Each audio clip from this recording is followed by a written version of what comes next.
York's very own muscle building coaches, Anthony Bevilacqua and Pete Kacharian, proudly present to you New York Muscle Radio. What's up, guys? New York Muscle Radio, episode number 144. How to motivate yourself to get out of a rut. On today's podcast, we're going to give you the ins and outs to remotivate yourself to get out of that fitness rut. It's your host, Anthony Bevilacqua, alongside my co-host, Big Pete Kacharian. And if you're a new listener, welcome to the best muscle building, fat burning, fitness network podcast ever invented. Big guy, what's going on? That title, man, it just keeps getting longer and longer and longer, but that's a good thing, isn't it? Might need a whole podcast for that, too. That's next up on the list, man. We're going to have a separate one just for the introduction before we get to all the other ones. Yep. What's new, man? How's life? Life is pretty good, man. Today it's Sunday right now. Nice off day from the gym, off day from anything physically demandingly related. So if that's even a sentence. But yeah, today is one of those days, which is always good because, man, the training that we've both been doing lately is starting to get to the point where you want that rest day. Even though we only get one, we make it count. Speak for yourself, man. I hate having an off day. I really do. If I could work out 7 days in a row, I would. If I could work out 5 days in a week, I'd prefer doing that. But when I train with you, that just apparently is not. It just doesn't happen, right? No way. So yeah, we got that 6 day routine going on right now. I wanted to talk about and I think it'd be fitting for this podcast. I didn't tell you yet. It's so hard, you're my best friend. Aw. What do you got? News? Talking about my best friend. Like, remember that Robin Big? Yeah. That's the song I'm thinking of. But anyway, so it's hard when I talk to you because I try not to tell you too much because I want to save some for the podcast. So I didn't see you yesterday, so I have like stuff that happened between yesterday and today that I wanted to tell you, but it's perfect that we're recording now because I can tell you. So did you ever have your psoas worked on? No, I haven't actually. So for those of you that don't know what a psoas is, your psoas is a muscle that basically connects your spine and your hips to your legs. And it's one of those muscles that helps stabilize your pelvis when squatting and things like that. So I've never had any like ART work or any type of massage or anything done on my psoas. So yesterday I was with one of my, I guess, whatever, I don't know how you want to call this, but I guess one of he's like a massage therapist type person. And we were talking about my squat and just in general. So showing him some videos. And he's like, it looks like your psoas is really, really tight. So I was like, okay, what do I do? He's like, well, lie down on the floor. So lie down on the floor. Dude, it was probably the most painful thing ever I've ever had. I guess I'm so jammed up in my psoas. Mm-hmm. But, dude. How is that compared to the peanut using that? Well, first of all, it was manual. So when someone's actually working on you, so basically he was digging into my psoas. So basically, it's right by your stomach. Mm-hmm. My stomach is so sore today, dude. Is it? But yo, it hurt. It was probably one of the most painful things ever. But as soon as I stood up, I felt so much more flexible and limber. It was insane. I've never had. For those listeners who are listening who have ever had your psoas worked on, I guess they can relate to that. But dude, it was probably one of the most painful things ever. And I know I wasn't being a little girl because then he was talking about my like other muscles or whatever. So he worked on like other areas, and that hurt as well. But it was nothing as close to that. I'm curious. Do you have any idea, or did he say, what could be causing tightness in that area? Just like, whenever you just squat in general, just any type of, whenever you do something repetitively, just things get kind of worn out, and that's kind of what happens. And it's kind of tough to kind of maintenance everything, but I've never stretched my psoas. I've never even looked at it as far as being an issue. But oh my God, dude, it was so painful. He told me a way to mimic it, but I know it's not going to be the same. When you have someone manually working on you, it's one thing, but when you try to mimic that, it's no way. But basically what you do is you stick a lacrosse ball in that same area on the stomach between the belly button and the hip, and you take a kettlebell and you kind of mash the kettlebell on top of the ball. Yeah, I've seen people do similar things with that. Yeah, but dude, I'm pretty sure that's nowhere near as bad as that.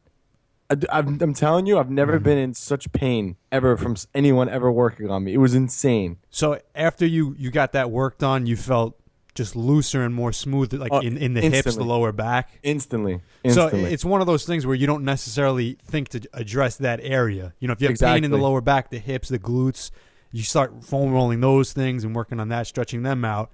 And as you and I know, a lot of times you have pain and tightness in that area. You'll work on those areas and nothing will happen. Yeah, because generally, sometimes when you have pain or just in general something in an area, it'll never necessarily be that area that's causing it. It's usually from a different area. So it's funny because sometimes you overlook things. That's why it's always good to get to go see an expert or hire a coach or something like that. Because it's always good to have like that expert second eye, you know? Yeah, I mean, it's human nature, I guess. When it's you always miss things, you know? Always. Somebody else can always point it out easily. I don't know why it is like that, but that's definitely the truth for everybody, me included. But I'm telling you, on a scale of 1 to 10, as far as pain goes, this was like a 9. Like, that's how painful it was. Yeah. I guess because I've never touched that area, like I've never Yeah, I don't even know if done you anything can with foam roll, but I've never touched it ever. Oh my God, it was so painful. I can't believe how sore I am today. It feels like I did like abs like crazy, but only on one side because we only did one side. But oh man. I'm curious to see how that turns out then tomorrow when you go to squat. What kind I'll probably of be stiff and more mobility you crooked. have. Yeah, I know it's definitely, you know, it is how that works. You know, you'll be good for that day. Then the next day it'll tighten back up. Yeah, it's funny. You just have to learn how to address certain issues that you have and just kind of fine tune them and, you know, figure out what works for you, because I think all this stuff is fine and dandy, but if you don't apply it to you and, you know, like, I think foam rolling for me has just got to the point where it's way past. I think I just need a lacrosse ball now and like that orb that I have, you know, the bigger one, like the bigger lacrosse ball. I think you just need those two things, kind of foam roll, activate some muscles, and then you're good to go. I think, not foam roll, but roll around on those things and then go. I think if you just start foam rolling, you're just wasting so much time. I think foam rolling has its place, but I think it's more after a workout and even like just later on in the day. Yeah, and it's going to be different for everybody too. Like, you know, like I said, everybody's going to have different muscle imbalances, muscle tightness, depending on what they do. People that sit at a desk all day are definitely going to have different muscles that are tighter than people that are more active. So everybody's a little bit different. So there's no one size fits all routine for everybody with that. Yeah, crazy. But anyway, man, what else is going on with you? How's life? You guys recorded the Bikini and Barbell show with Adam the other day. How was that? Was that weird not having me around? Yeah, you know what's funny? I mean, we are on episode 143. We're 44 with this one now. So I'm definitely used to being on, you know, on the mic, talking about fitness, whatever the topic is. But out of all those 143 episodes, I haven't led any of them. I actually think I led one early on when you couldn't make it once. But it's a very different being in the driver's seat as far as when you're on a podcast, as far as being compared to being the co-host, because I let you do all the work and I just chime in on my input, what I have to say here. A couple times I'll, you know, give you some tips from my life as well as the actual information. But when you have to lead, it's a different animal altogether. So it's a little weird in that sense, but like I said on the podcast, I still had a Bevilacqua on the mic with me, so it wasn't all that different. So is that basically your way of saying you missed me? I always miss you, man. Talk about my best friends. You gotta play that song in the background. Yeah, definitely fitting, man. All right, guys. Also, I want to mention the New York Strongest Strength Program is now live. It's our 12-week DUP Style program designed for men and women who are looking to get as strong as possible in 12 weeks. You can head on over to our website, newyorkmuscleradio.com, and pick that up. And it's funny, man. We've been getting a lot of orders for it, and I want to say like 75% of the orders are women. Yeah, I'm happy about that. There's nothing wrong with that, but I'm super happy about that. Women are actually taking advice and starting to lift like men, because I think that's the Bikini and Barbell show for you right there. Yeah. You know what I noticed too, man, and this is definitely a new trend. Like I'd say in the last year, but more so I think even in like the last 6 months, women are getting so meticulous with their training now and trying to do proper strength training. That was never ever the case. It was always guys, you know, me and you, especially when we were younger, just obsessing over what's the perfect training routine, trying every method of training. Women, I think when they first started getting more involved with weight training and started seeing that, okay, it's a good thing to do, they're like, all right, I'll just go in the gym, I'll do some squats, I'll work on my booty, you know, I'll do some rows, some pull down, stuff like that. Now we're having so many women asking us about the proper way to strength train, program, and everything like that. So it's definitely making the switch over to the female audience now, and I think pretty soon women are going to be ahead of men as far as where they are with their training, because I think they're paying a lot more attention to it, to be honest with you. Well, not for nothing. There's some women out there who can deadlift and squat more than you. Yeah, I know. That's actually not an exaggeration. Generally, I would say, yeah, that's pretty funny, man. But you know what? It's true. I don't know about squat, but like Nah, yeah. I'm not gonna say anything. But no, and majority of our listeners too. I'm sure there's women that are stronger than me. There's actually one woman I don't know her name. I would call her out, shout her out, but I don't even know her name. But she actually like deadlifted and squatted the same as me. It was freaking insane, crazy. It makes you kind of like, what the fuck am I doing? I know there's Not some that there's really anything strong wrong with women. women being strong, but like as a guy, I don't know. You always strive to be strong, and you're like, fuck. Yeah, I mean, it doesn't happen at the gym. It's not like you walk into a gym and there's a girl in there squatting or deadlifting. But if you go to a meet, I've seen some crazy shit where you're like, wow, I don't know what's going on. Yeah, I mean, it's good, like we said. And most of the time, these women that actually lift actually look really good. Their legs look really good, Yeah, not the type where you look at them and you say, holy shit, she looks like a guy, so clearly she could lift more than me. It's like, oh, she's a really in-shape female, but holy shit, she's strong too. And what's funny is that most of them don't even look bulky either, which is kind of insane considering they like there's one girl that deadlifts like in the 375s and something like that, and she doesn't look at all masculine. It's crazy. It's just nuts how it works. Women think it's the total opposite. Yeah, like I said, you get the women that think that if they touch a barbell that their arms are going to explode. I wish that was the case. I wish, man.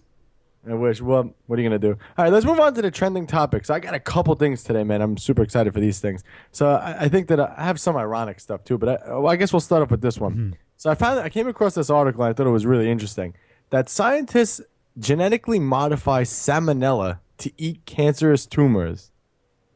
I'm curious what you think about that because you had salmonella at one point. Yes, and I wish that, So they genetically engineered the salmonella to eat cancerous tumors. So that's pretty interesting, actually. I wonder why they did it with salmonella, though. Well, it says here, it turns out a strain of food poisoning may be our best ally in fighting our worst enemy, Glioblastoma, aka one of the most deadliest forms of brain cancer around.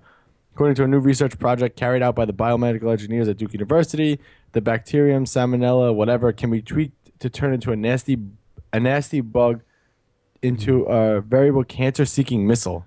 So brain tumors are tough to treat because they invade brain tissue and don't have a clear edge that allows a neurosurgeon to remove all the tumor. The motivation for study was designed to the system, blah, blah, blah. So I just think that's cool. That's kind of crazy, Yeah, I'm not a doctor, so I can't speak for how salmonella actually works, but I can speak from experience, like you said, of having salmonella, and maybe the reason is because salmonella, when you get it, the way it just attacks your whole body, it's one of probably the most... the experience I had when I had salmonella was really bad. But yeah, I could just... It's so effective at just attacking those cells that if they turn it into a cancer-fighting...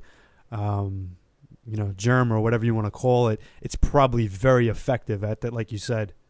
So apparently when a salmonella... essential building block for salmonella survival is an organic compound called purine.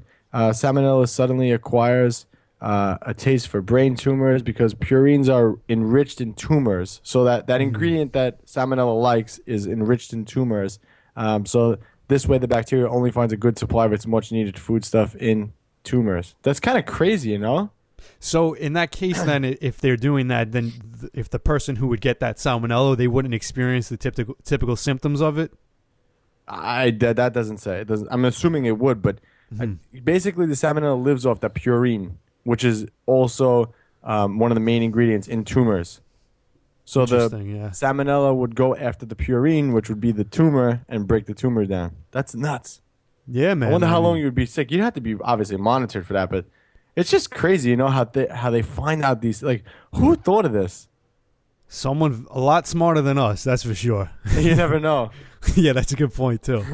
You never know, but isn't that crazy? That I'm pretty sure that I hate to be one of those people, but I'm pretty sure there's a cure for cancer of some sort, and not that the government doesn't want us to know, but pharmacy is big business, man. Of course. I mean, well, there's plenty of other ways to fight cancer, not just in the normal typical medical field. Now they're becoming a little more liberal with THC and marijuana and stuff like that, and people have known that for years. So I'm sure there's other things that people know about that we have no idea about. Maybe there's certain things that the medical industry knows about that they're not mentioning yet, but I think as time evolves, there's going to be so many things that when they come out, people are going to say, oh, we knew about this for years. Why are you just putting this out now?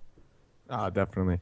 But I thought that was a cool article, and I came across it. I saw salmonella, and I just thought of you. So, And it's funny. We recorded I forget what episode it was, but it was Cooking with Big Pete. I believe it was episode 3, where I was messing with you and I put my hand on top of your food. The Howie Mandela Fitness. I told you, man. It is funny. It is funny, and I would make fun of myself too if it wasn't me. But like I said, if you've never gotten salmonella before in your life, like things change when that happens. So if you ever get salmonella, you'll be a little nervous around making sure your meats are cooked. Your cooking utensils are clean, everything like that. You know what I mean? Sometimes there's certain experiences you have in life that just change your personality and change your behaviors forever. You know what I mean? And salmonella, trust me, if you get a bad case of it, it'll do that to you. I just think it's funny that you, of all people, got salmonella. Yeah. Howie Mandela Fitness and you got salmonella. That's the way my life works, man. Take all the precautions to make sure the bad things don't happen, and then they catch you anyway. Did we talk about when you had salmonella on the podcast before? I think we did. I spoke to you about that. I don't think we mentioned it on the podcast. Well, let our listeners know of your experience, because I think that was an interesting one. Yeah. Well, yeah, I got salmonella. I got salmonella actually the first time I got food poisoning ever in my life. I was 15, and then food poisoning is not that bad. It's kind of like you just you're sick, can't really eat anything, keep anything down for like 2 or 3 days maximum. But it's you feel really bad. I thought that was pretty tough. It was the first time I had it. About maybe 2 or 3 weeks later, I ended up getting salmonella. Which, like, food poisoning was like a joke. Food poisoning was like having an upset stomach from eating too much milk or drinking too much milk or eating too much dairy. And my experience with that was I was sick for 3 weeks straight. I was at home. I lost 18 pounds, and I went to the doctor. Like initially within the first few days. They tested me. They said it was salmonella. 3 weeks straight. Wait, how do they test you for salmonella? They make you go home and take a sample of your stool, bring it back in. Stop being politically correct, you douchebag. This is fitness related, so stool fitness. When I moved my bowels, when I took a dump and I put it in a thing for the tube for the guy and brought it disgusting. Back. You actually have to do that. You must have had like 4 pairs of gloves on, Howie. Dude, me when I get sick, I don't give a shit at that point. I'm like, I'm already fucking sick. You know what I mean? At that point, what's going to happen? When I'm going to reinfect myself, I'm a very rational person. So, I mean, yeah, I do irrational things, but at certain times, I'm like, all right, well, look, I'm already sick. So what's going to happen now?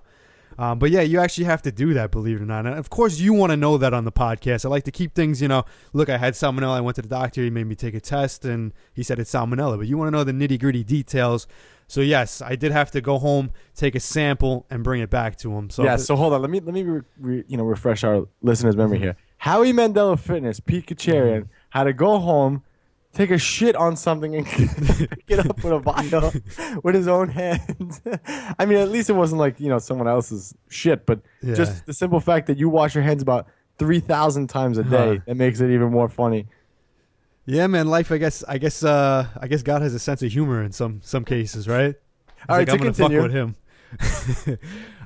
So I had to bring the sample in, whatever. They're like, it's salmonella. They're like, there's nothing you could really take to correct the issue because the only way to get over it is to get it out of your system. So you can't take anything that's gonna keep yourself from going to the bathroom, from throwing up, from doing all that stuff. So he's like, just get it all out of your system. It took me like 3 weeks straight, really, really bad.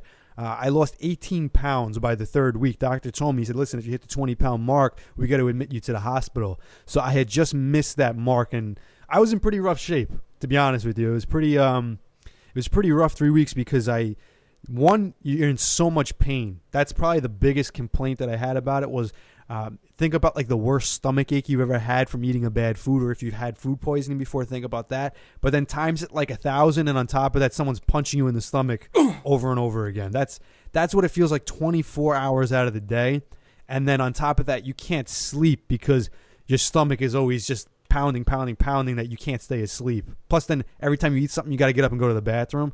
So 3 weeks straight, 18 pounds down, no sleeping, someone stabbing me in the stomach over and over again. That was. Did they give you medicine for it? No, you can't, because that's the thing. You have to just get rid of it. So there's nothing you could do. Just shit it out. Unless, I mean, at the time, like I said, I was 15. I probably wasn't smart enough to maybe try and research anything to see, okay, can I do something? Can I take something? But as far as what the doctor told me, he says you can't take anything because you have to just let it get out of your system. Wow. Because if we give you antibiotics or anything to treat it or whatever, it's going to stay in you. You have to let it just run its course, get out. So what do you think? Well, I'm just going to say, what causes salmonella? So for our listeners, how can they avoid getting salmonella? Well, you see, that's the funny thing is we still can't figure out exactly what caused it with me. Generally, they just say it's just tainted food or objects. But so actually, the health department called my house trying to figure out what it was so they could at least figure out, okay, if it was a place I ate at, okay, there's an outbreak of salmonella or whatever it is. But on that day, I ended up eating out 3 different times in 3 different places. So who knows which one it could have been. But definitely number one, the key is cook your food. You know, if your eggs have salmonella in it, eggs are pretty much the one food that everyone associates salmonella with. I think chicken is. Chicken too, yeah, your eggs, your meats. I mean, but then again, anything could have a salmonella outbreak too, because if the cattle has salmonella in it, then like some of your vegetables can get tainted with it. By the way, everybody listening to this is probably never going to eat again now at this point. No, man. I'm so hungry. I'm going to eat as soon as this podcast is done, salmonella and all. You're just the one that's like, extra crazy when it comes to things like that. Howie. Yeah, well, that's what you like about it. So that's why you want me to talk about it. You're like, let's hear how fucking crazy this guy is talking about salmonella. Let's keep the intro of this pretty interesting and entertaining. We'll let him Yeah, rant. I just pull the crazy out of you all the time, man. And I don't catch it till afterwards, but you already pulled it out of me, so I can't back up now. But now no more crazy. All right, yeah, here we go. Now he's going to hide away and now cover up and pretend he's like really proper, prim and proper. All right, Howie, let's move on to the next topic I have. And I thought this one was pretty funny. So the title of it is called Thousands of Himalayan Rock Salt Lamps Have Been Recalled. The reason why is because they could start a fire. So these stupid lamps, I'm sure you've seen this fitness trend. People have like these Himalayan rock salt. So basically, we talked about this in Cooking with Big Pete, episode number 3. That's on our YouTube page. You guys can follow that. It's at newyorkmuscleradio.com/video. You can go to our YouTube page, like our stuff over there, subscribe, and you'll see more content. We've been putting out content pretty much daily, which I got to pat ourselves on the back for that we've been doing that religiously. But we keep finding topics to talk about, so I think it's funny. So anyway, so we did a Cooking with Pete episode, and I had just purchased Himalayan rock salt. That stuff is so good, man. But anyway, these things apparently have all these magical health claims to it. They deodorize the air, they decrease allergens, boost your mood. So basically all these like hippie people suggest having one of these Himalayan salt lamps in your house, and I don't know, you're going to have all these magical things happen to you. Because I'm not actually aware. The salt lamp, it's a lamp. It's actually a lamp. So it's basically a big rock of salt. Okay. It's like a huge. It's that pink Himalayan. Yeah, it's a big rock. So of it's that a salt. big rock, and then they like kind of drilled the middle of it out and stuck a lamp in there. And I guess the lamp heats the salt. Oh, I gotcha. Okay. It's like deodorizes the air and whatnot. Yeah, never heard of that actually. Yeah, this is one of these stupid things that like it's one of those things I feel like you would see at Brookstone. Right. That's what it sounds like. Yeah. So for those of you that don't have a Brookstone near you, I think Brookstone's nationwide, isn't it? It might be. Wasn't there another name for the store that used to in the mall? There used to be something else before. It was like the same thing, and then Brookstone took it over. I have no idea. But Brookstone's like one of those. How can you describe Brookstone for those that don't have Brookstone? It's kind of like a new gadget type place, I guess you could say. Yeah. Like they have like new things that you haven't really seen yet, but they're like sometimes like unnecessary is a good way to put it. Yeah. Yeah, like that's what I'm saying. This rock salt lamp fits there. But anyway, I just think it's funny because these things have been recalled because they could catch on fire. So it's like these, I don't know, man. These things these people have. So these things, the brand is called Lumiere, rock salt lamps, and basically they catch on fire. It reminds me of like those hoverboards that everybody was riding around in. And then you ever been on a hoverboard, man? No. Those things are fun. I saw they came out with something else now, or they're coming out with something else. It looks way cooler, but it's like I think it's like $1,000 for one. It's like I forget what it's called, but it's one big tire, and it's like a skateboard, one big tire on it. It's pretty cool. Someone listening to this probably knows what I'm talking about. I looked at it and I said I want to get one of those, but it was a little above my budget. Yeah, I have no idea what he's talking about. So if anybody knows what he's talking about, head on over to our Facebook page, facebook.com/New York Muscle Radio, and let us know what the hell he's talking about, because I have no idea. And God forbid he ever send me a text and say, "Oh, Anthony, look, this thing would be cool to buy." LOL. Maybe we'll split one and then we'll do a video for it for the New York Muscle Radio audience. Hey, tax write-off, man. But yeah, I just thought this article was funny because these people swear that these rock salt lamps are doing so much. Meanwhile, they're just causing fire. Yeah. Well, what was it supposed to do? It's supposed to like heal the air, I guess. Yeah, heal the air. It's supposed to let off good vibes and your mood. Yeah, hippie. Yeah. but it's So just what do you causing think about that? fires. Let's talk about that whole aspect of it. What do you think about that? I mean, there's so many different ways, you could do things to clean out your place. And one of the biggest problems I see with that is a lot of times people might take that and replace actually having a clean environment, which is, all right, I'm going to stick this lamp in here and it's going to fix everything. You know what I mean? Like, especially if you're doing it in your house isn't clean, it's not dirty, you could air it out. Like, what are you going to do with this thing? You know what I mean? And that's probably what most people are using with it. But then again, there's probably like the hippies that take it so much further, where like they'll have like 1,000 different things. They might be burning incense in their house. They might be putting this thing in there. And that's overkill too. I say, if you don't have any health problems, if you're healthy, you're living a good life, you're working on everything you need to improve your health and live in a clean condition, I don't think you need to go crazy with shit like that. But then again, I might not know as much as somebody who has a Himalayan salt lamp in their house. You know what's funny? You mentioned incense. I used to think as a kid that was like voodoo, like witches stuff. I really did, man. For the longest time, that's what I thought it was. You never burned incense? No, man. I'm not a witch. Maybe I'm a witch. I did that a couple of times when I was a kid because I went to the store and I thought it was cool. So I'm like, let me buy some of those. No, I think it's funny that this thing deodorizes the air. You know what I think the best thing to do is to deodorize the air? Open a fucking window. Yeah, that's what I mean. The clean living conditions, you have ventilation, you don't have a ton of dust and shit in your house, you don't have anything dirty, smelly. Let the clean air come in and do its job. Yeah, and a little Lysol spray never hurt anyone either. Yeah. No, that's all toxic. Yeah, you're going to die from that. You got to get the organic Do you Lysol. spray that on yourself, man? Howie? Lysol? Nah, man. You definitely have Lysol in your house. Yeah, of course I have Lysol in my house. Of course you have it. Of You don't course, spray it like everywhere. Like if your brother got sick, you live with your brother. If your brother got sick, you wouldn't spray like the whole house down. No, I would probably just lock myself in the room, stay away from him. Oh God! All right, let's move on to the listener question of the day. Okay, guys, if you have a question you want us to answer, you could submit it on our website, newyorkmuscleradio.com. So listener question. You can even call your question in. We want more call-ins. So again, call that number that's listed on that website, newyorkmuscleradio.com/listener question. So today's question is from Jeff Queen, and he says, the newbie bus just unloaded at my gym. Please help. Pick up your shit. Mom is not here to put away your weights. Keep helping the newbies with great content. And he says, please debunk Net Carbs. I hate BS marketing. The newbie bus. I like that. The newbie bus. Yeah, it's January. Yeah. The newbie people are probably already done. It's funny. I haven't been in a gym in January yet so far because I've just been training with you. So I haven't been in a commercial gym dealing with that. So it's nice this year around. I haven't even really experienced it, but yeah, by now it's definitely starting to die off. But he wanted to know about debunking net carbs. I actually think we did that a few times, but you could give him the net. Yeah, we could do like the short version of that. And go ahead, Howie. Yeah, basically the net carbs thing. The way to debunk it is don't even pay attention to that shit. That's the easiest way to say it. But to give you the better answer. Whenever you see net carbs on something, like Quest bars were big on that, different protein bars. Do they still do that? I'm not sure, but I said this on a bunch of the original podcasts. A big issue a lot of people were having with Quest bars was if you go in MyFitnessPal, some of them, if you don't scan it right off the package and you type in like the Quest bar and the flavor, some of the entries people were using only had like the net carbs listed. So I don't even remember the exact numbers, but like it brought the calories way down and it brought the carbs way down. So people were overeating, not realizing it. So you got to pay attention to that. So basically what the net carb issue is, a lot of times nutrition labels will subtract the amount of fiber from the total carbs. I don't remember offhand what the amount was for Quest bars, but let's just say, for example, like if it had 30 grams of carbs in the bar and it had 20 grams of fiber, 15 grams of fiber, let's say 20, 10 minus 20, they'll say there's only 10 net carbs in the bar. So the problem with that is people are looking at it and they say, oh, it's only 10 carbs.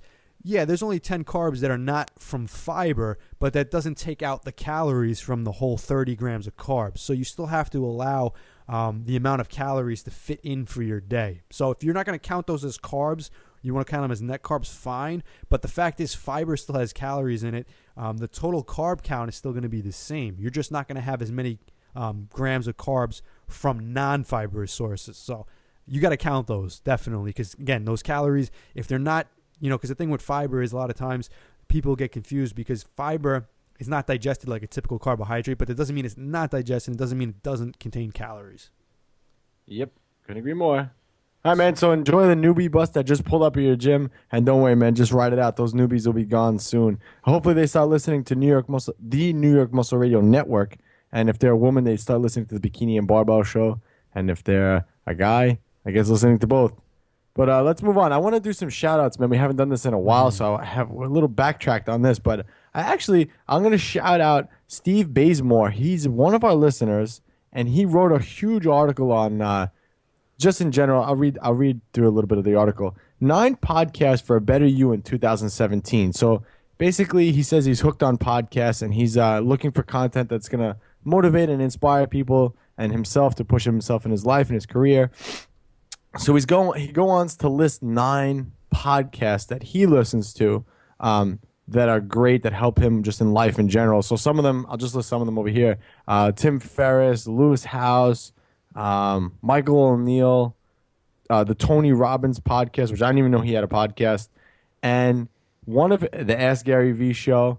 Right underneath the Ask Gary V show, New York Muscle Radio. And he writes, this may not be for everyone, but if you like lifting weights and working out hard, Anthony and Pete present you with practical and improvemental strategies while bringing in some of the icons of powerlifting and bodybuilding to share their knowledge.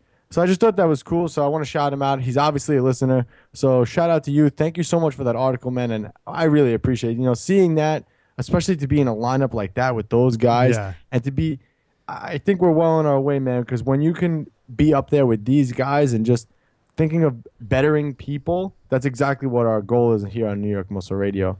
Yeah, I mean, that's an awesome, it's an awesome feeling to know that he grouped us in with those guys, like you said, Anthony Robbins, Gary Vee, Tim Ferriss, and it looks like his list. You called him Anthony Robbins? Yeah, Anthony, that's his real name, Anthony No, I know, Robbins. but it's weird. No one calls him Anthony. I'm sure his mother calls him Anthony. Or maybe his dad, I don't know, but yeah, I mean, with them, it's just funny. I'm gonna bring up Tony Robbins quick. Mm-hmm. So he had like, when they do those like QVC things where they have like the hour of whatever. Yeah. So he was on. He's selling like some bundle, whatever. But 100% of the proceeds that he sold for his bundle, which was like $200, was going toward feeding people, feeding the hungry or whatever, because that's like his mission. And not even, I only got to watch like half of it. So within a half hour, right? This guy sold well over 1,000 of these $200 packets. That's $200,000, man. That's crazy. So 200. Like, do you want to talk about doing right in the world? And this is like, I guess, one of my goals in life. He was able to donate $200,000 that he made. Well, whatever. Even if I'm sure he made more than that in less than a half hour to his cause. That's like why we're on this earth. You know what I mean? Of course. Forget looking great and wanting to learn how to diet and all that stuff is fine and dandy, but you got to find your bigger purpose in life. So that's why I like Tony Robbins so much. And we make fun of him on the podcast. We make fun of like Tony Robbins-ish ways. Yeah. But overall, his message is great. Yeah, it's funny. Tony Robbins, we don't always directly make fun of him. We make fun of a lot of other people that try to duplicate Tony Robbins. Exactly. Because he's one of those guys where I love people that are just original. They are who they are. You know what I mean? Me and you were definitely very different than a lot of other people that do fitness podcasts or people in the fitness industry in general. And we keep it that way. We are who we are. We're true to ourselves. We just keep it real like that. And like Tony Robbins is one of those guys where he just has so many people trying to duplicate what he has done. And, you get these copycats of Tony Robbins over and over again, where it waters down whatever it is that he's trying to do. So those guys we like to make fun of because it becomes funny to some extent. Like, can you imagine having like 10 other podcasts pop up that were like trying to be Pete and Anthony from New York Muscle Radio? It would just get funny after a while. And Tony Robbins is much more, he's made a bigger impact than we probably ever will. So he has more people than we probably ever will that are trying to duplicate what he's done. I mean, I'd like to get to the point where I could say we have these people trying to duplicate what we're doing, but again, he's probably on a level that very few people on this earth will ever Don't we have 2 of them already that try to, do what we do? At least 2, yeah. Come on, there's 2 of them, right? Don't they live in the Detroit area? I can only think of 2 guys that live in the Detroit area. I don't know. We're gonna have to leave that up to everyone's mind to figure out that one. Oh man, that was a little dig you got there. Yeah, that's funny. I know it's all fun and games, guys. We love everybody that we're in contact with on a regular basis. They actually made fun of our fucking Italian accents. You know what? It was hysterical. I have to say that was hilarious. And I never get mad when people make fun of us and stuff like that, but even if it was insulting, it was too funny to be insulting. You know what I mean? So I didn't think it was No, insulting. it wasn't. I'm just saying it. You know, sometimes people get a little nervous, like, oh, if I make fun of him this way, maybe he can't take a joke. I mean, me and you clearly we could take jokes all the time, but that was just too funny. Yeah, so we had to play the 8 Mile theme, you know? We're going to play the 8 Mile theme. And they live in Detroit. It's where Eminem's from, man. We got to play that dun, dun, dun, the Eminem theme. You know, and then when he throws up his mom's spaghetti, it'll be, you know, Scott McNally's lasagna. Yeah. Oh, man. Shots fired. All right, let's move on, man. We got I also want to shout out our client, Kaleena, because she wrote something on Facebook. I reshared this and I commented my whole thoughts on this on Facebook, but I wanted to talk about this on the podcast because I think it's awesome. So she wrote on Facebook. Now, Kaleena, how much is... I don't want to give away her... Yeah. We can give away her weight. Give her the range. She's a small girl. Small. She's small. Yeah, she's a small girl. Thank you, Pete. Thank you for being politically correct, Yes. you asshole. So, so Kaleena writes, as I'm preparing 4 packets of oatmeal, a heaping scoop of protein powder, and a glob of peanut butter, the lady at work says, wow, you're going to eat all of that? And she says, yes. Yes, I am. Mm-hmm. So I just think that's awesome because that's a lot of carbs. That's like a big meal for a girl to eat. Yeah. And the simple fact is that she's eating that. She's staying lean. You know, she's really fit and in shape. And I just love it because it's so stereotypical that she's anti-stereotypical that she's a small girl and she's eating so much, you know? Yeah. Kind of ironic, absolutely. but it's good. That's what has to happen. And I'm so glad that our message is getting out there to women because women don't understand the importance of food and training. Absolutely. And she's definitely a good example of that, too, because she's worked so hard to take herself from being in contest shape to, you know, on very low calories to getting herself where she can do that, where she now can eat 4 packets of oatmeal, peanut butter, and a large meal like that, and still be within a decent amount of weight from her contest shape. She's not that heavier than she was when she was on stage, and she's completely in the off season right now. And I know she's definitely one of the girls that has a pretty good appetite too. She's not one of those girls that has trouble getting in food. She's not one of those girls where we have to tell her, listen, eat more, eat more, eat more. So she wants to eat those foods, and she's able to do it and enjoy the process and not have to think about, you know, not stress over, oh, if I eat this, am I going to get fat? You know, she's able, okay, you know what? I want 4 packets of oatmeal and some peanut butter right now. And she's able to do it. So, yeah, she definitely got the message, and she's a good example. And I hope other females take note of that. Yeah, so shout out to you, Kaleena. All right, let's get on with these shout outs here. We have Rodrigo Clark, Mac Jones, David Capone, Jeff Queen, Gina Mignon, Jared Stinson, Brittany J. Roberts, and Kevin McCaffrey. Again, if you guys want to shout out, you can head over to facebook.com/New York Muscle Radio and make sure you like our page and we'll give you a shout out on this podcast. Or if you're friends with us on Facebook, I'm Anthony Bevilacqua, obviously Pete Kacharian. We'll if we happen to peep something that we like, we'll definitely shout you out on this podcast. All right, man, I think it's time we take a short commercial break. And I'm kind of hungry. I'm going to go grab something during this break. And then we'll be right back with how to pull yourself out of a rut.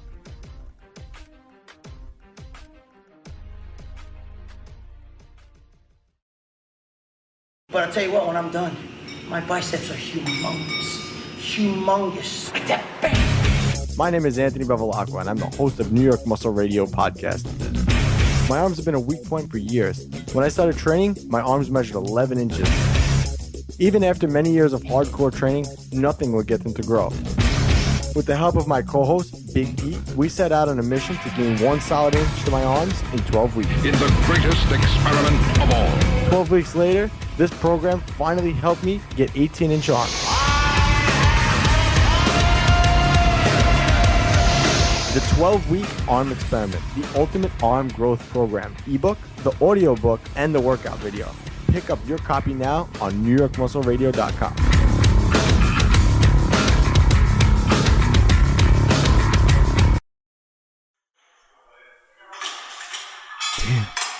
Nice, Pete. What? I saw you checking out that girl's butt. What? I was just checking out her yoga pants. Pete. I was thinking you'd look really good in yoga pants. Uh-huh. I was like trying to check out what brand it was. Like I was looking at her form on deadlifts. They were all messed up. Do you think she has a nicer butt than me? Well, it definitely doesn't look like a pancake. Did you just call my butt a pancake? Well, I mean, What can I do? you gotta try New York Muscle Radio's Glutealicious program. Glutealicious. Yeah, you'll finally get a celebrity booty, like all the other girls following the program. Fine, I'll do it. but don't get jealous when other guys check out my glutealicious ass. Glutealicious, your guide to getting a celebrity booty in 12 weeks. Now available exclusively at newyorkmuscleradio.com.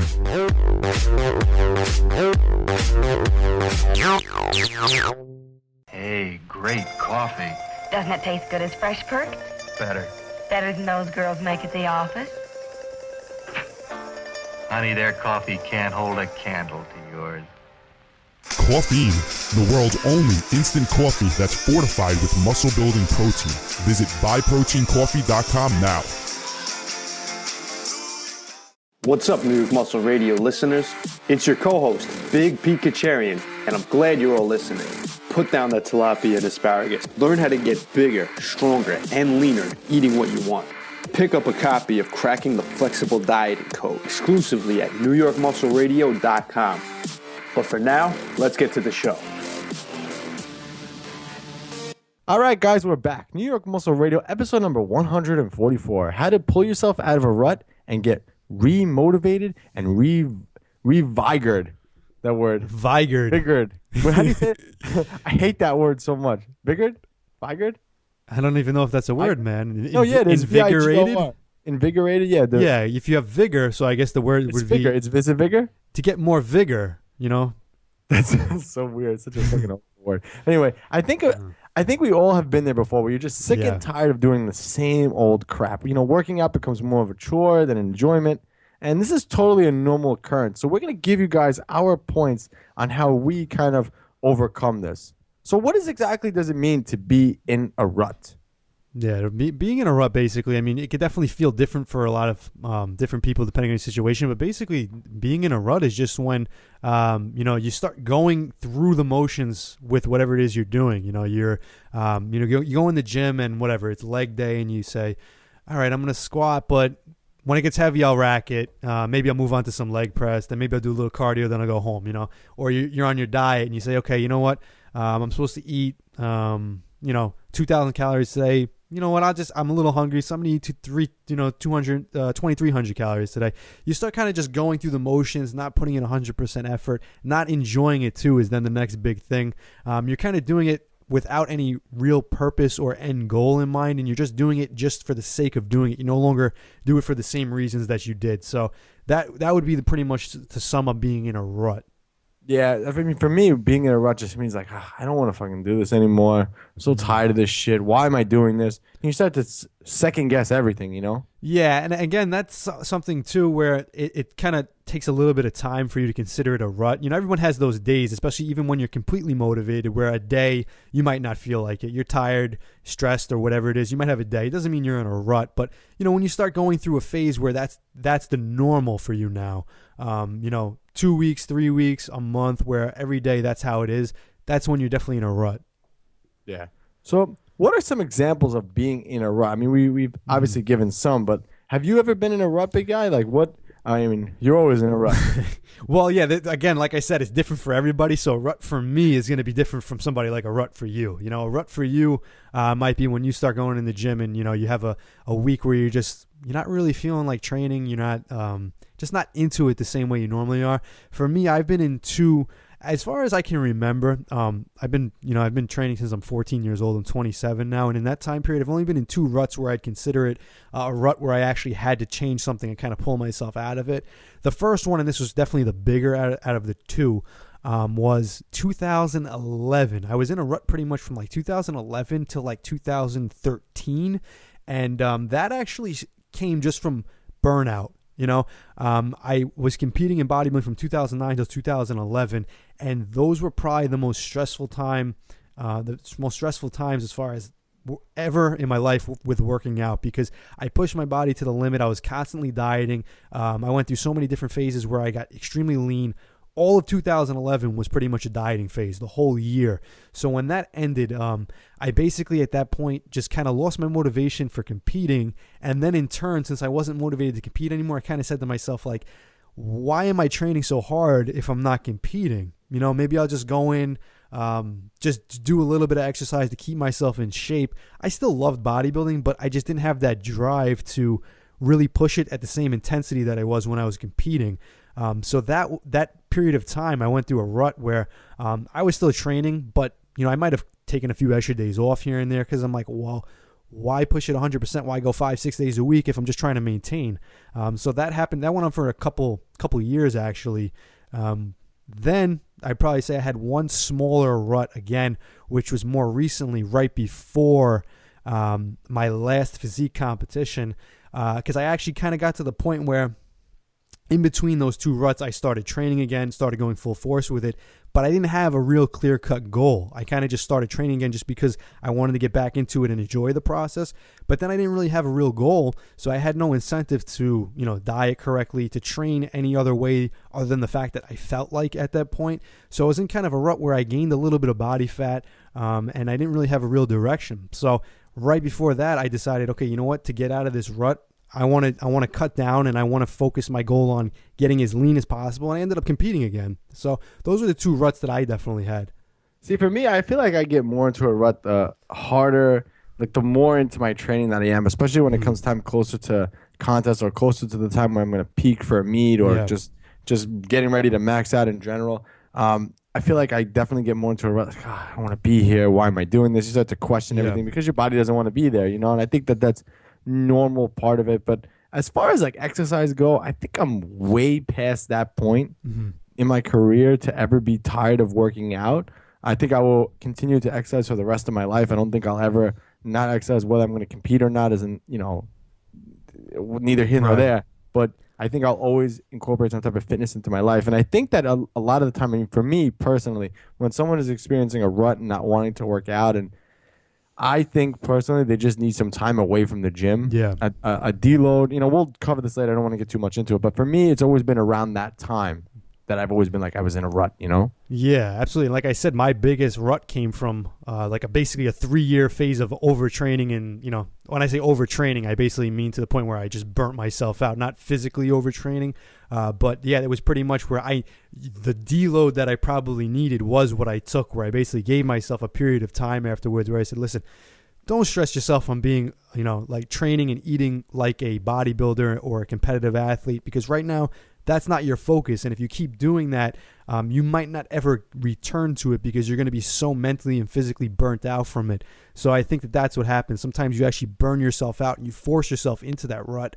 And it's a good thing to notice it, take note of it and say, okay, I'm in a rut right now, and if I do want to do this for the long term and I want to get back into this, or I want to have new goals in the future, I have to step back a little bit, even if it's something like taking a few days off from the gym, only training a couple days a week, or if it's that bad where, you know what, and you could afford to do it, just take some time off from the gym. It really depends on what your goals are and where you're at, but you need to assess what the reason is for it and what you should do to kind of overcome it.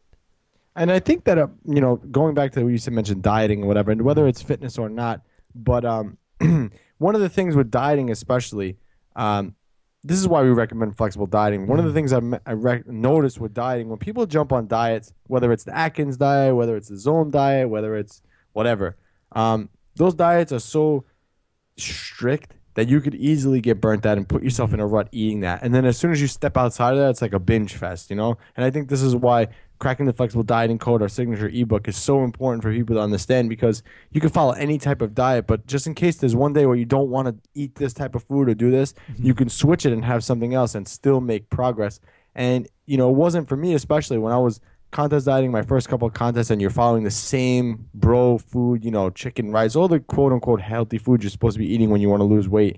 I felt myself getting more into ruts doing that. And then at the same time being like, I don't want to do this anymore. And then you eat something else, and you end up falling off. And I think that, being in a rut also means you have to be flexible with your approach, as far as the transition in and out of.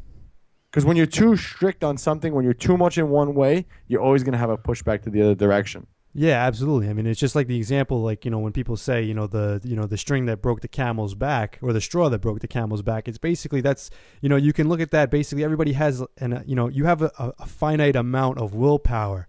Everyone likes to say they're hardcore and that they're dedicated and everything like that. But every time you do something, whether it's, okay, if you're on a strict diet and I can't eat this food, or I can't go out to this event, you're depleting a little bit of willpower by doing that. It takes willpower to say, no, you know what, I don't want to have the drink, or no, I don't want to eat this food, or no, I don't want to go. And eventually those things add up. And if you're putting yourself in a position like with a strict diet where you can't be flexible, or a training program where you can't be flexible, every single time one of those things happens, you're going to be using some of your willpower to the point where you're going to get to the point where your mind just gets so depleted and you say, you know what, I can't do this anymore. And you just kind of burn out. You either binge, you take time off from the gym, or whatever it is. So the best part about being flexible is kind of eliminating all those extra unnecessary straws. Yeah, agreed. So I put together our New York Muscle Radio's 3-step process to getting out of a rut. So what are these steps? So I'll say what they are and then I'll hand it off to you, big guy. But just try not to go on a 20-minute rant, all right? Because I think people, between the last Bikini and Barbell show, and this one, I think you're going on and on. So no one wants to hear your voice anymore. I'm getting tired of it. Well, what happened to you usually just jumping in, cutting me off, and shutting me up? You're good at that, man. I know, but sometimes, you actually know what you're talking about, so I got to let you talk, All right, I feel bad. I don't want to come, people don't think I'll pretend that I don't know what I'm talking about. So I don't want to be the bully on this podcast. Anthony bullies Big Pete, Anthony's been a bully his whole life. Why is now any different? Stop, man. Then you can't say that stuff nowadays. Then people come at you. Yeah, I know. It's true. That's really bad now. Yeah, everyone's so sensitive. All right, so anyway, are you ready? I'm going to pass these on to you, and you're going to answer them. So the New York Muscle Radio's 3-step process to getting out of a rut. 1, determine the end goal. Yeah, so that's basically, that's the first step. Yeah, you sound like Ronnie Coleman. Yeah, chicken. That's definitely the first step in getting yourself out of a rut. And like I said, a lot of times people will find themselves in a rut. I did myself when I didn't have an end goal. Like I said, my biggest rut came from when I said, you know what? I'm not going to compete anymore. I don't want to focus on that. So now I was kind of left with no end goal. My purpose for going in the gym was strictly just go because you like to go. That was it. And that's not a bad thing. But I kind of felt like at the time I accomplished everything that I wanted to, and that, I didn't want to go beyond that. So there was no real motivation. There was no incentive to go. And I was just a little mentally burnt out. When I got remotivated, that was because I set a goal for myself. I said, all right, I need to get my body back in a little bit of better shape. I still looked good. I still felt good, but I was nowhere near my best. And I said, you know what? I miss being lean. I want to get back to being lean and feeling good. So I set an end goal. I said, okay, I want to get my body fat back down to single digits. And that was definitely the first step of kind of picking myself up out of that hole and starting to train correctly again and starting to diet correctly again. So yeah, I set that goal. Yeah, defining your goal definitely will help. And especially for me, I don't want to say I was in a bit of a rut, but sometimes you kind of like you're going through the motions a little bit. And I felt that that was happening before I got into powerlifting training. Just kind of training and just kind of, always still learning about my body, but just kind of haphazardly going about my training. Not to say that it didn't have purpose. It did have purpose, but there's a difference between purpose and goals. So it wasn't until I started competing in powerlifting that it actually gave my training a big boost, because it actually gave me something to train for. So for you listening to this, it doesn't matter. I'm not saying to go and compete in powerlifting or compete in a show. I mean, that'd be great if you did. If you're the average person listening to this and thinking about stepping on stage, that's an awesome goal, and I think you should, if that's your goal, to do it. But if not, set a goal for yourself. Make a bet with someone. Say, all right, let's, someone else is trying to get in shape too. Let's do a contest, and whoever gets in loses the most body fat in 12 weeks wins $100 or something like that. Wins a dinner or something to that effect. Your training will take on a whole different meaning if you give it purpose. So I think that's the best way to describe our first step. Determine the end goal and give yourself a purpose. All right, second step. Set yourself a shorter goal to get back on track. Yeah, and that's essential too, because a lot of people make the mistake of just setting that end goal, because that's pretty simple and cut and dry. Everyone realizes, okay, if I want to get motivated, let me set a goal for myself. Always set goals. That's great. But if you're like someone like myself, where I said, okay, I was going from nothing, where I was just training and pretty much eating whatever I wanted, there was no real structure in there, it's now, okay, I want to get to single-digit body fat. Great goal, but you're not going to go from A to Z in one step. So you have to set yourself smaller steps along the way, and the smaller steps is a short-term goal that's going to get you back in motion. So what's going to get yourself in motion to start working towards single-digit body fat? Okay, need a proper structured training routine and a proper structured nutrition plan. Without those, you're kind of just floating around in space doing nothing, which is what I was doing. So when I wanted to set that goal of getting in single-digit body fat, I said, okay, first way to do that, set the training routine and set the diet. Because if you know what's going to get you there, then all you have to do is set that goal. Then you move on to the next step. Exactly. All right, so step number 3. put your goal into action / reevaluate / plan your next short-term goal. Yeah, and that's pretty much all three of these are going to work synergistically together. So you set your end goal, then you set the primary goal, which where you're going to start with the short-term goal. So for me, single-digit body fat was the main goal. The first mini goal was, okay, create the training program and the diet for that. Then third step, you got to put it into action because, again, you have two goals. Without action, you're not going to meet any of them. So the action part, start following the diet, start following that training routine. Now you're in motion. Now you're moving from A to Z. You're getting, you're on your path to that goal. So now you're in action. But the one thing a lot of people forget to do when they do this step is once you start moving forward, you have to constantly reevaluate your short-term goal because now you met your short-term goal. You started doing the correct training routine, the correct diet. Now you're moving towards Z. But that might not be enough to get you from A to Z because it might be a long journey from A to Z. Along the way, you might have to set new mini goals. So when I say reevaluate, okay, I met my short-term goal, set another short-term goal along the way. So if you're at 200 pounds and you want to get down to single-digit body fat, and for you that might be 170 pounds, set the mini goal. Okay, I want to lose 10 pounds along the way of losing the 30. And then follow that up, repeat. Keep doing mini goals until you get there. Yeah, I mean, like for me, like powerlifting and just in general, powerlifting type training. My next meet isn't for a while. I have until October it is. So it's January. So I have a lot of time. So it's easier for me to kind of lose focus a little bit. So how do I keep myself on point? I set mini goals for myself along the way. So like I'm every 12 weeks, I kind of have a new goal of what I need to hit in order to get to where I want to be in October. So you have to kind of do the same thing. Even if you're not competing, you have to take working out just as seriously because if you don't, it's not going to become a lifestyle and you have to enjoy it. In order for this to be a real something you do forever, you have to enjoy it. So whatever that is for you, okay, in 12 weeks, I want to see this and you just work as hard as you can toward that. And I've had in the past too, and I thank my co-host here for this because he's kind of screwed my head on straight as far as that goes. But using the example of an average person, I want to get my arms bigger in 12 weeks. So in the past, I would say, okay, I want to get my arms bigger in 12 weeks. But then I would do everything opposite of that goal. So yeah. I'd want to, okay, so in order for me to grow my arms in 12 weeks, it's better to be in a caloric surplus, meaning you're eating more calories. So I would do that and and I want to be lean. So I'd be dieting. Yeah. So those two goals kind of counteract each other and you don't want to do that. Yeah, that's why I always say, you got to focus on one main goal, and you could have a secondary goal, but you got to put that main goal as a priority over everything else. So, like I said, if you're in a rut, whatever your end goal is, make that your main goal, and then the short-term goal, that's the secondary goal, and you have to focus on those two. And everything you do, the plan that you put and the action that you take has to align with both of those goals. If you don't, it's going to be a bumpy road getting from A to Z. Yeah.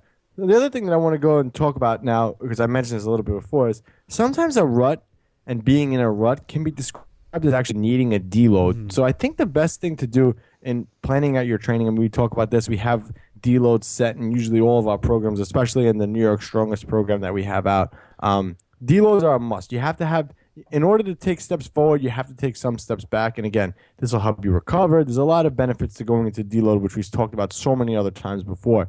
But sometimes being in a rut when you're just sick of it, that just means your body's getting worn out.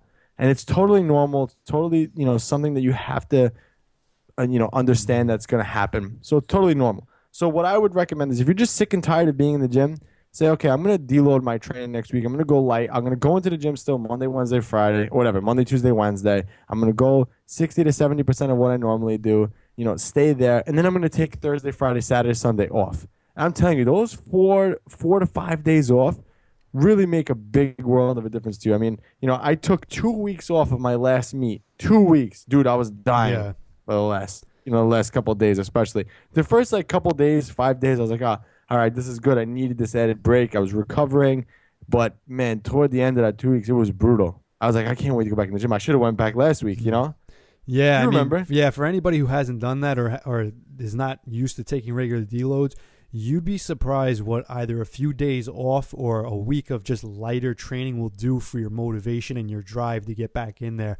You could take somebody who's completely burnt out and just doesn't want to go to the gym, doesn't want to lift heavy, take them and say, all right, listen, now you can't go to the gym for a week or two. Within a few days, you'll see, oh, you know what? I feel like working out. I want to go back to the gym. I want to get back in shape. You just want to go back in and train. And a lot of times, like you said, that's due from just a little bit of burnout, just from the excess training. Your body and your mind especially needs a big break. A lot of times people don't pay attention to the mental burnout of it. We pay too much attention. Oh, am I physically recovering? Or, they kind of leave out, okay, am I too mentally depleted? Have I depleted too much of my willpower? Is it become too much of a chore now at this point? And a lot of times, just giving yourself that mental break where you don't stress over anything, you just rejuvenate very, very fast, especially if there's something that you really enjoy doing. If you enjoy doing it and you get in a rut like that, generally it's because you stopped enjoying what it was that you're doing. Yep. All right. So we have some other things, too, that we want to talk about, other ways to get out of a rut. So let's start with taking a diet break. I mean, we touched on this a little bit before, but again, you could get into a rut eating the same things over and over again. So it's good sometimes to take a diet break or, just take some time off the diet. That's okay. Give yourself a set time. Say, okay, these 5 days, I'm going to kind of eat until I'm content. I never recommend going overboard and binging because that's wrong. Yeah. That's going to lead to wrong habits. But just saying, okay, I'm going to eat until I'm content and then I'm going to move on. But it's okay. These 5 days, that's what I'm going to do. And if you're doing a diet for a long period of time, you may see that you needed that. We could talk about the time when I was dieting down. But try to make that more mainstream, Pete, when you talk. Yeah. I know how you like to talk bodybuilder. Yeah, I mean, I could talk so much from experience based off of that, but as far as mainstream too, I could definitely talk about that. And it's the same thing, like I said, with anything else, where if it's something that you enjoy doing and you take it to the point where it becomes work, you stop enjoying it. So I know for me, I know many people that are involved in just fitness in general. It might not be bodybuilders or competitors, and they like going to the gym and they like eating good because they feel good. Everybody that does this, even if you say, oh, I like to eat junk food and stuff like that, you feel good when you eat clean. You go to the gym, you feel accomplished. You just feel better putting those good foods in your body. Clean or not clean, just, controlling your diet. Like you said, not all out binging. No one feels good when they binge. So, that you do that because you enjoy doing it. But when you get too excessive with it for an extended period of time, you stop enjoying it. It says, okay, I have to eat this. I can't eat this, or I can't eat any more than this. I can only eat this amount. Under no circumstances can I eat more. I have to go to the gym and I have to train this way. I cannot deviate from this at all. Eventually, you stop enjoying it and you do it because it's a chore. And what you really need is you need a break mentally from that. And then you start to do it again just because you enjoy it. Yeah. Now, changing up your training routine, that's another way to also get out of a rut. Sometimes you fall into the rut of doing the same thing over and over. I mean, I'll use powerlifting, for example. You're squatting, benching, and deadlifting. Well, maybe it's time to take a break from squatting, deadlifting, bench pressing, maybe switching to an incline press or a leg press or just something to change it up. It doesn't have to necessarily be forever, but it can be for a week. And the funny thing is you can actually program these kind of changes into your training routine throughout the course of the weeks. So if you have 12 weeks to get to your goal, let's say your goal is, to build as much muscle as possible in 12 weeks, whatever that is. So you can program in your training. Okay, so for this halfway through the 6-week mark, I'm going to take a 1 week kind of deload, light week where I'm just going to go in and not try to do anything planned. I'm just going to go in and wing it. Or I'm just going to do, if you're my co-host here, you're just going to do biceps for 6 days in a row. Either way, just doing that can help you stay on course and stay in a rut because, while for my co-host, they're doing biceps 6 days a week sounds like, wow, that's really fun. That sounds like really fun training. That's what I should be doing. By the 5th day, he's like, all right, this was a mistake. I shouldn't be doing this. Yeah. Like, all right, I'm done. I got this out of my system almost. And I think that's kind of what getting out of a rut is getting out of your system the things that you want, Yeah, definitely. Because, when you have the problem, a lot of people is they put themselves in that trap again of they're not allowing themselves to do what they want and they're forcing themselves to do what they think they need to do. So as far as changing up your training program, we always talk a lot on here about, how to optimize your training. And somebody listening to this might have taken all of our advice, optimize their training. They're training properly, they're training with progression, they're training heavy, they're training high volume, high frequency. They're doing everything they can. And they say, okay, I found the most optimal way for me to train. But if they do that for an extended period of time, there's probably little aspects of that training that they might not enjoy. And those things all add up, especially over time. The longer you stay on it, maybe they don't like squatting 3 times a week or whatever it is. Maybe they don't like squatting at all, but you know what? It's a great leg exercise. It's a great exercise for your whole body. In the beginning, they'll stick with it. They'll see results. They'll feel motivated, but there's still part of them that might not enjoy it completely. Eventually, over time, that's going to add up to the point where they're just going to need that mental break. Okay, let's switch out squats. Let's switch it, let's change it from the frequency of 3 times a week. Maybe we'll get it down to 1. Maybe we'll do 2 days a week of doing a front squat or changing it up. When they give themselves that mental break, it keeps everything fresh. They could set new goals as well. All right, the next thing we have is changing your gym. Now, that might not be feasible for everybody, but sometimes that's what you need. Sometimes you go into a gym and it's the same colors all the time and just the same people over and over and over.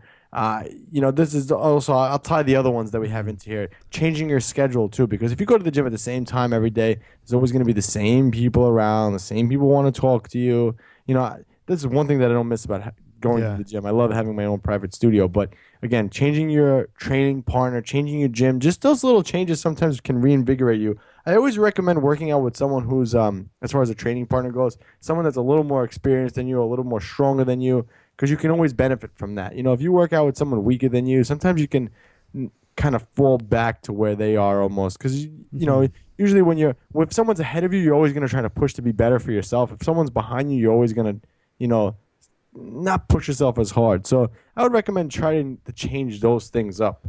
Yeah, you'd be surprised how much just a change in atmosphere will change your whole mindset, because a lot of times, like I said, it's mental burnout versus physical most of the time. So a lot of times just being in a new environment, it changes the way you feel. It changes the way you do everything. So I can't tell you how many times I've been traveling or I'm on vacation or something like that, and I might be in somewhat of a rut, or I might be out of my groove because I'm not at home, I'm not on my regular schedule, I'm away, I'm out of my element, and I'll walk into a gym just to get my workout in, and I go in with the mindset, you know what, I'm out of my element, I'm just going to train, and I'm going to leave. But I walk in, and the gym is really awesome. You walk in, you're like, holy shit, this place has some cool equipment I've never seen before.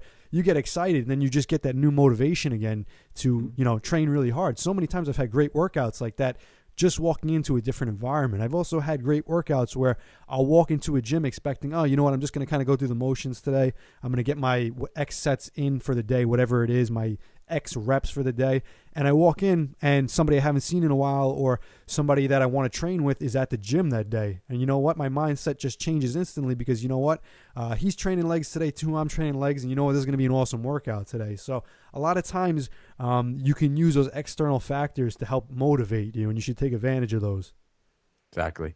All right, guys, I think we determined here and figured out how you could pull yourself out of a rut and get remotivated. I think we covered everything here, Big Guy. I don't think we missed anything as far as that goes. But I would say, again, if you're in a rut, I think it's time you take a little bit of a deload and reevaluate everything, reset a new goal, and make sure that that goal puts that fire in your belly.